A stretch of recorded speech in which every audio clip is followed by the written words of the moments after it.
حضور اکرم صلی اللہ علیہ وسلم کے انتقال کے بعد عرب میں ایک انتشار پیدا ہونے کے آثار نمودار ہوئے۔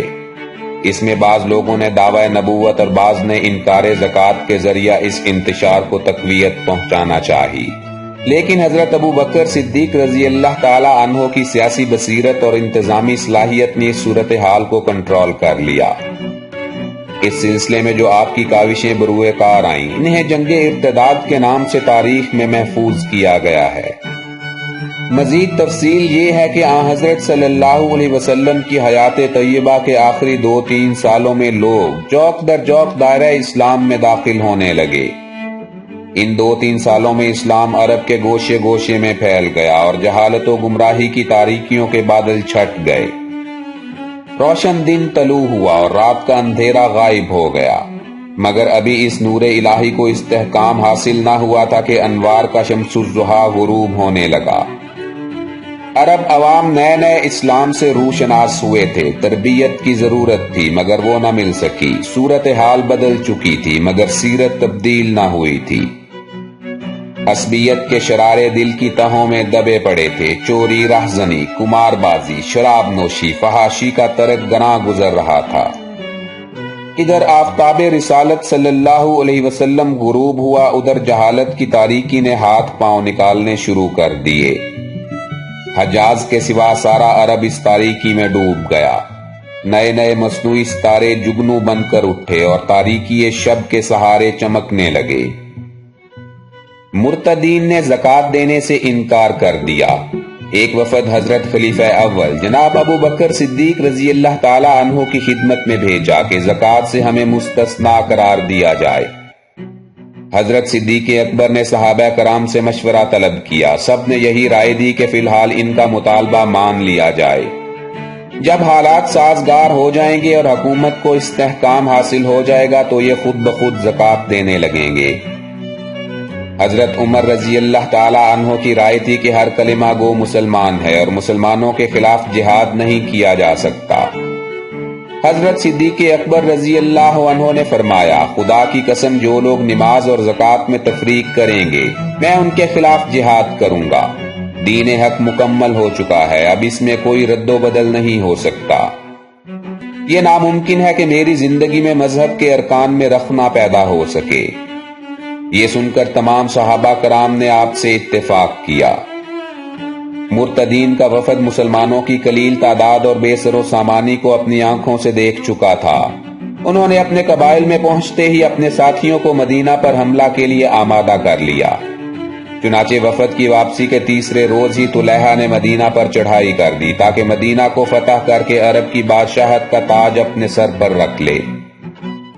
طلحہ کا اصل نام طلحہ تھا، مسلمان اسے تحقیراً طلحہ کہتے تھے کیونکہ اس نے آپ صلی اللہ علیہ وسلم کی حیات مبارکہ میں ہی نبوت کا دعویٰ کر دیا تھا۔ آفتاب رسالت صلی اللہ علیہ وسلم کی زندگی میں تو اس کا فریب نہ چل سکا۔ جب یہ سنا کہ آفتاب رسالت غروب ہو گیا تو اس نے اپنے قبیلے بنو اسد کو اپنے ساتھ ملا لیا، نماز میں سجدہ موقوف کر دیا اور زکوٰۃ بھی معاف کر دی۔ اس طرح زکوٰۃ سے منکر قبائل اس کے ساتھ شامل ہو گئے۔ بنو غطفان بنو اسد کے حلیف تھے، وہ بھی اس کے فریب میں آ گئے۔ بنو غطفان کہتے تھے کہ بنو اسد کے زندہ نبی کو چھوڑ کر قریش کے مرحوم نبی کو کیوں مانیں؟ ہمیں اپنا نبی غیروں کے نبی سے زیادہ عزیز ہے، ہم اس کے لیے جئیں گے اور اسی کے لیے مریں گے۔ غرض یہ کہ طلحہ نے ایک بڑا لشکر جمع کر لیا اور اپنے بھتیجے حبال کو ایک بڑی فوج دے کر مدینہ پر چڑھائی کا حکم دیا۔ یہ لشکر رات کی تاریکی میں بڑھا اور مدینہ پر حملہ آور ہوا۔ حضرت ابو بکر صدیق رضی اللہ عنہ بھی بے خبر نہیں تھے، انہوں نے شہر کو مضبوط کر رکھا تھا، ناکوں پر محافظ دستے متعین تھے۔ یوں ہی حبال کی فوج آئی، محاذ کے مجاہدوں نے اسے للکارا اور اس جاں فروشی اور بہادری سے مقابلہ کیا کہ دشمن کو بھاگتے ہی بنی۔ حضرت صدیق اکبر نے خود مجاہدین کے ایک دستے کو لے کر دشمن کا تعاقب کیا اور اسے دباتے بھگاتے مقام ذی حسی تک جا پہنچے۔ اگلے دن آپ نے پھر دشمن کا تعاقب کیا اور مارتے دباتے بھگاتے ذی القصہ تک جا پہنچے۔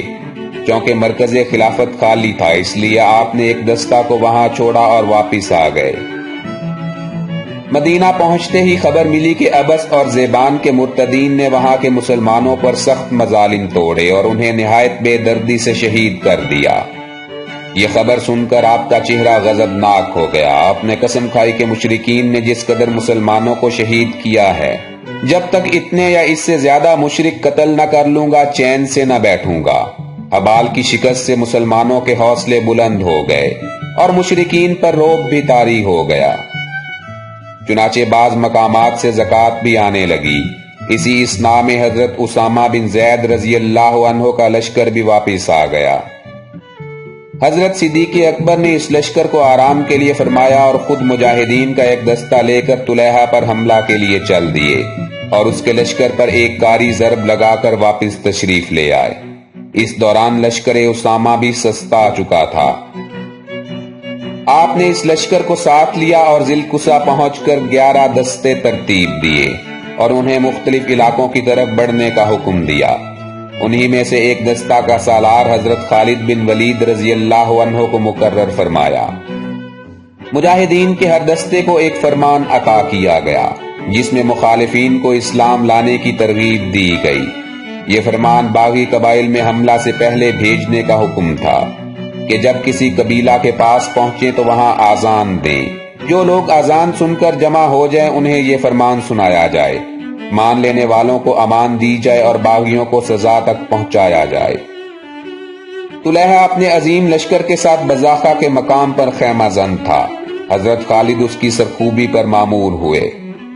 قبیلہ بنی طے بھی طلیحہ کے لشکر میں شامل تھے۔ حضرت صدیق اکبر رضی اللہ عنہ نے عدی بن حاتم طائی کو حکم دیا کہ اپنے قبیلہ کو سمجھائیں۔ چنانچہ وہ اپنے قبیلہ میں آئے اور انہیں سمجھا بجھا کر طلیحہ سے الگ کر لیا، ان سے زکوٰۃ بھی وصول کر لی اور انہیں حضرت خالد رضی اللہ عنہ کے جھنڈے تلے جمع کر دیا۔ عدی کی کوشش سے بنو طے کا حلیف قبیلہ بنو عدیلہ بھی طلیحہ سے الگ ہو کر مجاہدین میں شامل ہو گیا۔ طلیحہ کا دل سرداری کے مزے لے رہا تھا۔ اپنا بے شمار لشکر دیکھ کر اس کا دل خوشی اور غرور سے اچھل رہا تھا۔ وہ حضرت خالد رضی اللہ عنہ کو خاطر میں نہ لایا۔ دونوں لشکر آمنے سامنے ہوئے، گھمسان کا رن پڑا۔ دونوں طرف سے بہادروں نے بہادری کے جوہر دکھائے، مگر آخر طلیحہ کے لشکری اس کثرت سے مارے گئے کہ میدان لاشوں سے بھر گیا۔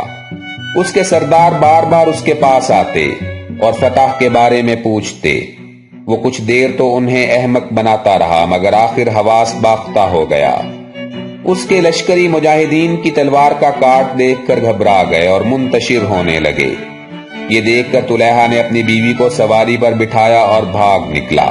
اسے بھاگتے دیکھ کر اس کا لشکر بھی بھاگ اٹھا اور میدان مجاہدین کے ہاتھ میں آیا۔ طلیحہ ایسا بھاگا کہ سرحد شام پر جا کر دم لیا۔ اس کے بہت سے لشکری گرفتار ہوئے اور بہت سے مارے گئے۔ جو بچے انہوں نے امان مانگی اور انہیں امان دے دی گئی۔ اس فتح سے جہاں مسلمانوں کے حوصلے بلند ہوئے وہاں باغیوں کے ہوش بھی ٹھکانے آ گئے اور انہوں نے اسی میں بہتری سمجھی کہ جوک در جوک مدینہ پہنچ کر ارتداد سے توبہ کریں اور بغاوت کے نشے سے ہمیشہ کے لیے پناہ مانگیں۔ مرتدین بزاخہ کی شکست سے بھاگے تو زمل سلمہ کے دامن میں پناہ گیر ہوئے۔ یہ عورت بڑی بہادر تھی۔ اس کی ماں کرافہ بھی اپنے قبیلہ کی سردار تھی۔ سلمہ نے اسی ماں کی گود میں پرورش پائی۔ نبی کریم صلی اللہ علیہ وسلم کی زندگی میں اس کے قبیلہ نے مسلمان مجاہدوں کا مقابلہ کیا تھا، جس میں اس کی ماں کرافہ، باپ اور ایک بھائی لقمہ شمشیر بنے تھے، اور یہ خود قید ہو کر مدینہ لائی گئی تھی۔ کچھ عرصہ حضرت عائشہ صدیقہ رضی اللہ تعالی عنہا کی خدمت میں کنیز بن کر رہی، پھر اسے آزاد کر دیا گیا۔ ماں، باپ اور بھائی کے انتقام کی آگ اس کے سینہ میں جل رہی تھی۔ قبیلہ میں پہنچی تو انتقام انتقام کے نعرے بلند کیے اور قائد بن کر انتقام کی تدابیر سوچنے لگی۔ جب ارتداد کی آگ سارے عرب میں پھیلی تو اسے بھی موقع ہاتھ آیا۔ اس نے قبائل کا دورہ کیا اور مرتدین کی ایک بڑی فوج جمع کر لی۔ جاہل عرب اس کے گرد جمع ہو گئے۔ حضرت خالد بن ولید رضی اللہ تعالی عنہ جنگ بزاخہ میں فتح مند ہو کر اس کی طرف متوجہ ہوئے۔ یہ پہلے ہی تیار بیٹھی تھی۔ دونوں لشکر آمنے سامنے ہوئے اور تلوار چلنے لگی۔ مرتدین دیوانہ وار لڑے، گھمسان کا رن پڑا، کشتوں کے پشتے لگ گئے، مگر لڑائی ابھی تک ترازو تھی۔ سلمہ ایک اونٹنی پر سوار تھی اور فوج کو بڑی بہادری سے لڑا رہی تھی۔ اس کے لشکری اس کے اشارہ ابرو پر کٹ کٹ کر گر رہے تھے، مگر فرار ہونے کا نام نہ لیتے تھے۔ حضرت خالد رضی اللہ عنہ نے حکم دیا کہ سلمہ کی اونٹنی پر حملہ کرو۔ مجاہدین نے حکم کی تعمیل کی۔ سلمہ کے محافظ دستے نے سینہ سپر ہو کر حملہ روکا، مگر مجاہد اونٹنی تک جا پہنچے۔ اونٹنی زخمی ہو کر گری اور سلمہ آب شمشیر سے سیراب ہوئی۔ اس کے محافظ دستے کے تقریباً 100 سپاہی قتل ہوئے۔ جو بچے انہوں نے بھاگ کر جان بچائی۔ خود ساختہ نبی مرد تو تھے ہی، عورتیں بھی پیچھے نہ رہیں۔ قبیلہ بنی تمیم کی شاخ بنو یربوع کی عورت سجاح بنت حارث نے بھی نبوت کا دعویٰ کر دیا۔ بنو تمیم کا سردار مالک بن نویرہ تھا، جسے نبی کریم صلی اللہ علیہ وسلم نے سردار مقرر فرمایا تھا۔ ارتداد کے ایام میں وہ بھی مرتد ہو گیا اور سجاح سے ساز باز کر لی۔ اس کے مشورہ سے سجاح نے اپنے ہی قبیلہ کے مختلف شاخوں کو مغلوب کرنا چاہا، مگر اس میں اسے کامیابی نہ ہوئی۔ اب اس نے بنو حنفیہ کے جھوٹے نبی مسیلمہ کو اپنے ساتھ ملانا چاہا، تاکہ اپنی طاقت کو مضبوط کر کے مدینہ پر چڑھائی کرے۔ حضرت خالد رضی اللہ تعالی عنہ سلمہ کو شکست دے چکے تھے۔ وہ تمیم میں آئے تو سجاح غائب تھی۔ بنو تمیم نے ہتھیار ڈال دیے اور ارتداد سے توبہ کر لی۔ مسیلمہ کذاب بنو حنفیہ کا سردار تھا۔ بنو حنفیہ یمامہ کا ایک طاقتور اور فارغ البال قبیلہ تھا۔ مسیلمہ نے نبی کریم صلی اللہ علیہ وسلم کی زندگی ہی میں دعوی نبوت کر دیا تھا اور ایک دفعہ مدینہ بھی آیا۔ اس نے آپ صلی اللہ علیہ وسلم سے عرض کیا کہ اگر آپ اپنے بعد مجھے اپنا جانشین مقرر کر دیں تو میں آپ پر ایمان لانے کا اعلان کر دوں گا۔ آپ صلی اللہ علیہ وسلم نے فرمایا، خدا کے احکام میں کمی بیشی نہیں ہو سکتی۔ اگر اس شرط پر تم کھجور کی ایک رسی بھی مانگو تو تمہیں نہیں ملے گی۔ مسیلمہ اپنے مقصد میں ناکام و نامراد ہو کر اپنے قبیلہ میں واپس آیا تو مشہور کر دیا کہ نبی کریم صلی اللہ علیہ وسلم نے مجھے نبوت میں شریک کر لیا ہے۔ مسیلمہ کے سرداروں نے بھی اس بات کی تصدیق کر دی۔ اس نے اپنی جھوٹی تدبیروں سے 40,000 فوج جمع کر لی اور اپنی نبوت کا سکہ خوب چمکایا۔ حضرت خالد اپنے مجاہدوں کو لے کر آئے۔ دونوں فوجیں آمنے سامنے ہوئیں۔ مسیلمہ کا ایک سردار میدان میں مبارز طلب ہوا۔ حضرت عمر کے بھائی حضرت زید بن الخطاب اس کا مقابلہ کرنے کے لیے نکلے اور اسلامی تلوار سے اس کے ٹکڑے ٹکڑے کر کے میدان میں ڈال دیا۔ اب کسی سردار کو میدان میں آنے کا حوصلہ نہ ہوا۔ مسیلمہ نے پورے لشکر سے حملہ کر دیا۔ دونوں فوجیں جت گئیں۔ اتنا سخت رن پڑا کہ خون کی ندیاں بہہ نکلیں۔ دشمن بھی پوری طاقت سے حملہ پر حملہ کر رہا تھا، یہاں تک کہ ابتدا میں اسلامی فوج اتنی پیچھے ہٹ گئی کہ اپنے خیموں تک جا پہنچی۔ حضرت خالد رضی اللہ تعالی عنہ نے یہ پسپائی دیکھی تو تلوار لے کر دشمن کے لشکر میں جا گھسے۔ سردار کو جاں بکف دیکھ کر مجاہدین کو جوش آ گیا۔